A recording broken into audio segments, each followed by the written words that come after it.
Quiero decirles que estoy con el doctor Fernando Domínguez, es economista, es un gran amigo, un hombre que sabe mucho de economía, pero antes de empezar con la economía, yo quisiera saber qué es lo que ha pasado en Venezuela, compadre.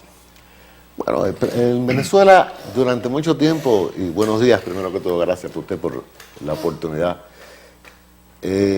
Durante mucho tiempo, al principio del chavismo, hubo esta actividad callejera que llevó a una gran confrontación entre el chavismo y la gente en la calle. Ustedes recordarán que en el año 2001 eso culminó con que incluso los militares de aquella época cogieron preso a Chávez por causa de aquel tiroteo que hubo en el puente Yaguro, donde los oficialistas le cayeron a tiro a los manifestantes. Terminó aquello en que Chávez salió del poder durante 48 horas y los mismos militares, ¿qué pasa? Que yo creo que compraron cabeza y le cogieron los ojos y soltaron a Chávez. Chávez regresó. Y durante mucho tiempo... Lo que hizo el gobierno de Cuba cuando soltó a Fidel Castro. Exactamente.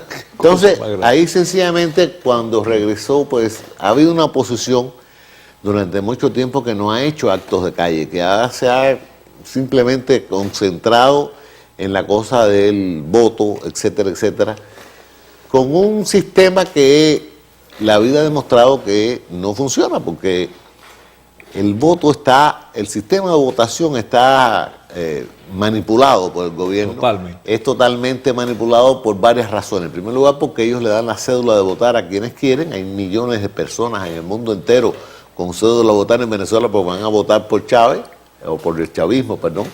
Y nunca van a ganar por esa vía porque claro, si el ampaya está de tu lado, los strikes siempre son bolas y cuando son del otro lado las bolas son strikes, etc., ¿no? Entonces ha habido un regreso por parte de María Corina Machado y de López, una parte de la oposición que está tratando de volver a regresar a los actos de calle.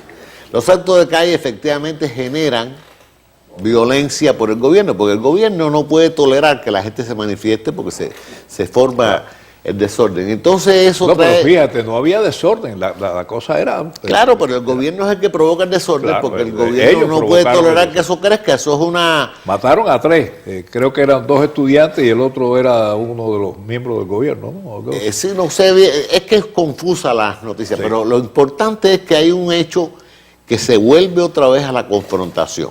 Y la confrontación va a traer más confrontación, eso es una espiral que va a terminar con una inestabilidad mayor del gobierno realmente. Y el gobierno le teme mucho a eso. Todos los gobiernos que están en el poder no quieren que le muevan la alfombra, ¿no? Entonces, eso es moverle la alfombra al gobierno, sea cual sea el gobierno. Y, por supuesto, ¿a quién le conviene eso? A la oposición. Bueno, déjame decirte una cosa, a nosotros nos conviene que venga el desastre a Venezuela, porque si Venezuela se cae, Cuba se cae al otro día. Bueno, esa es la razón que Cuba está tratando por todos los medios de ponerle un parche a eso.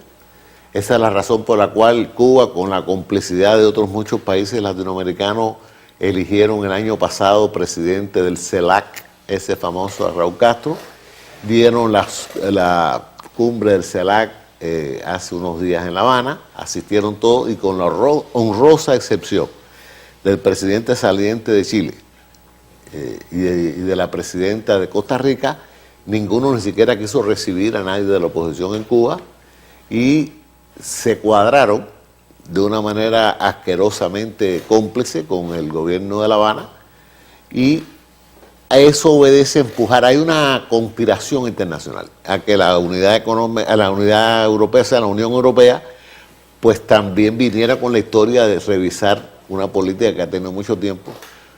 Y en Estados Unidos, pues el famoso problema, el fantasma que cada rato sale de que los cubanos no queremos más que haya una relación anormal con Cuba. ¿Cómo tú ves la situación del gobierno de Estados Unidos con respecto a eso, a todo esto que está pasando? El gobierno de Estados Unidos no ha dicho ni esta boca es mía. Y yo creo que hacen muy bien. ¿Tú crees que están haciendo bien? De no decir nada. Es decir, no han dicho nada. Porque el gobierno tiene un problema.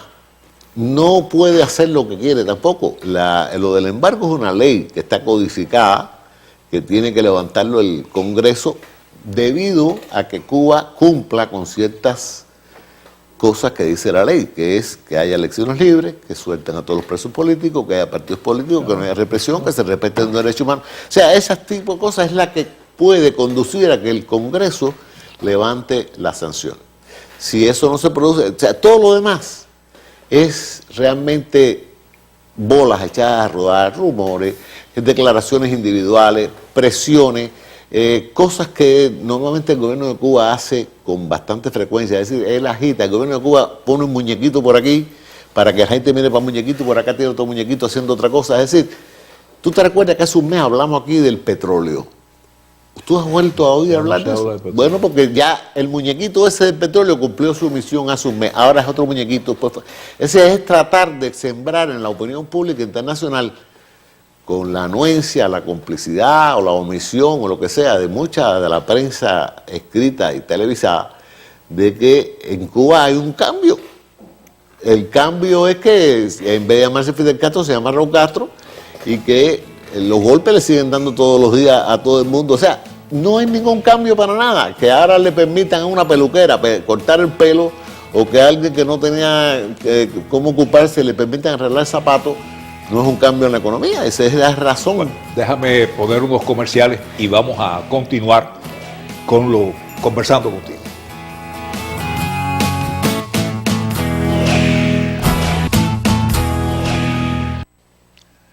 Bien, amigos, estamos con el doctor Fernando Domínguez, economista, y precisamente, bueno, quiero ahora que nos hables un poquito.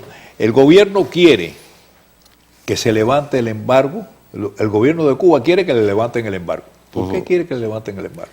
Bueno, porque el embargo tiene muchos aspectos formales e informales. Estados Unidos es la principal fuente de venta de productos a Cuba, con embargo y sin embargo. Todas las medicinas, los alimentos, etcétera, vienen de los Estados Unidos. Todos los exiliados cubanos mandamos dinero para nuestra familia, que es la fuente de ingresos fundamental de Cuba. El dinero que nosotros mandamos para esos 11 millones de cubanos que son secuestrados. Es increíble que nosotros mantenemos eso económicamente. Ellos son secuestrados porque nosotros tenemos que pagar el rescate, que es todos los meses mandarle dinero para que coman. Es así. Yo mientras tenía un hermano mío en Cuba que falleció hace un par de años, yo tenía que mandarle porque me llamaba y me decía, hoy me estoy muriendo de hambre. Así es. Entonces, además todos nosotros, los cubanos, vamos a Cuba a veces 3 veces al año. Hay gente que va todos los días, va toda la semana. No, yo sé que hay algunos que no vamos, pero hay otros que van. No, tú no vas. Eso porque es si cada te agarra gallita y cierra. Es cada uno vivimos en un país de democracia y libertad, y cada uno hace lo que quiere hacer. Perfecto. ¿Qué es lo único que le interesa al gobierno de Cuba del embargo que le molesta? El crédito. El gran problema es que durante 55 años el gobierno de Cuba le ha cogido crédito a todo el mundo que ha sido suficientemente tonto para dárselo y jamás lo ha pagado. Los 40 o 50 mil millones de dólares que la Unión Soviética extinta le había dado a Cuba durante todo ese tiempo, ahí están apuntados en el hielo y no lo van a pagar nunca. El crédito que le dio a Argentina cuando llegó al poder Perón por segunda vez en los años 70, que Cuba compró ferrocarriles enteros, miles de automóviles, etc., todavía está pagando, esperando que se lo pague. Y así podemos hablar de crédito del Club de París con los países capitalistas. Es decir, Cuba no la ha pagado nunca a nadie. Y lo que quiere es que gente presione porque le interese hacer crédito para que la importancia que tienen los americanos que quieren hacer negocios, saben que tienen muchos riesgos y que no le van a pagar. Pero si levantan el embargo, lo vamos a pagar nosotros los contribuyentes porque va a haber una garantía del gobierno de los Estados Unidos y sencillamente se acabó el fantasma, va a cogernos 15, 20 mil, 25 mil, 30 mil millones de dólares mientras dure eso, ese relajito de la gente invirtiendo, vendiendo el crédito, etcétera, etcétera. Nunca lo va a pagar y va a coger el respiro que necesita coger cada 10 años para poder ver. La situación económica de Cuba es insostenible desde el punto de vista económico. Cuba es un país que, como todo país que entra en esa vorágine que entraron ellos hace 55 años, cuando usted nacionaliza a todo el mundo, tiene el dinero creado por los anteriores. Le quita el dinero a todo el mundo, redistribuye, regala, con una hoja de papel que cuesta menos de un centavo, hace una resolución y nacionaliza la compañía de teléfono, es muy rápido, pero el problema es que después usted no invierte un centavo durante 50 años en mejorar la compañía de teléfono y se le desmorona. No invierte un centavo durante todo el tiempo en mejorarlo a la electricidad y se le desmorona. Las carreteras, todo se desmorona porque lo único que Cuba gasta dinero es en represión, en el control del poder que tienen, etcétera, etcétera. Y ningún país de ese estilo, ni Corea del Norte, ni Cuba, ni Vietnam mientras estuvo con ese sistema, etcétera, ni China mientras estuvo con ese sistema, es capaz de producir. El comunismo y la producción son dos cosas completamente ajenas. El comunismo lo único que produce es control del gobierno sobre las personas. Le interesa más eso que la producción. No puede gastar al mismo tiempo en tener a todo el mundo vigilado y al mismo tiempo que la gente produzca. Entonces, esa situación requiere que cada cierto tiempo haya una inyección de miles de millones para poder tratar de tapar todos los huecos que tienen, y eso es lo que están buscando. Lo tuvieron con Chávez, pero aquello está también un poco en riesgo. Bueno, acá, y Fanjul ¿por qué quiere meter dinero en Cuba? ¿Por qué quiere Bueno, habría que preguntárselo a él. Él no ha dicho que quiera hacerlo ahora. Realmente, si tú tomas con mucho cuidado sus declaraciones, están manipuladas por los que están interesados en hacerlo. Él ha dicho que en una situación normal, donde con la legalidad del gobierno de Estados Unidos, etcétera, él estaría dispuesto a hacerlo. Tampoco dice que lo va a hacer. Es decir, hay mucha gente interesada en echarnos a fajar unos con otros. Hay razones de naturaleza ética, política, económica, social, diferentes. Hay personas que no pueden permitir que los crímenes que han hecho durante 55 años queden impunes. Y eso es algo que habría que discutir. Hay personas que estarían dispuestas a arriesgar cierta cantidad de dinero para poder poner negocio. Eso es un problema de ellos. Pero lo que es cierto es que los contribuyentes norteamericanos no tenemos por qué pagar esas aventuras. Entonces, ¿por qué vamos a tener que nosotros responder por unas inversiones que están hechas a propósito sabiendo que no las van a recuperar, pero que el gobierno las pague? O sea, que le van a hacer a los americanos lo que le hicieron a los rusos. Probablemente. Yo te voy a decir una cosa. Yo tengo aquí unas cifras de Cuba en el año 65, el último año de la economía cubana normal. Y digo normal. 1975. 65. 65. La columna de la economía cubana son esos sectores que ustedes ven en la pantalla. Si ustedes analizan sector por sector la economía cubana en el año 65, que es un trabajo que yo hice cuando era estudiante de economía, es realmente interesante el equilibrio que hay entre todas esas cosas. Como la producción en Cuba, por ejemplo, de la agricultura y la ganadería en el año 65 era el 18% del producto global del país. La pesca era apenas el menos del 0,5%. Y así, la producción, por ejemplo, de azúcar y derivado era 303 millones de dólares. En aquella época, fíjate, estamos ahora hablando no de azúcar nada más, porque la caña está metida en la agricultura y la ganadería.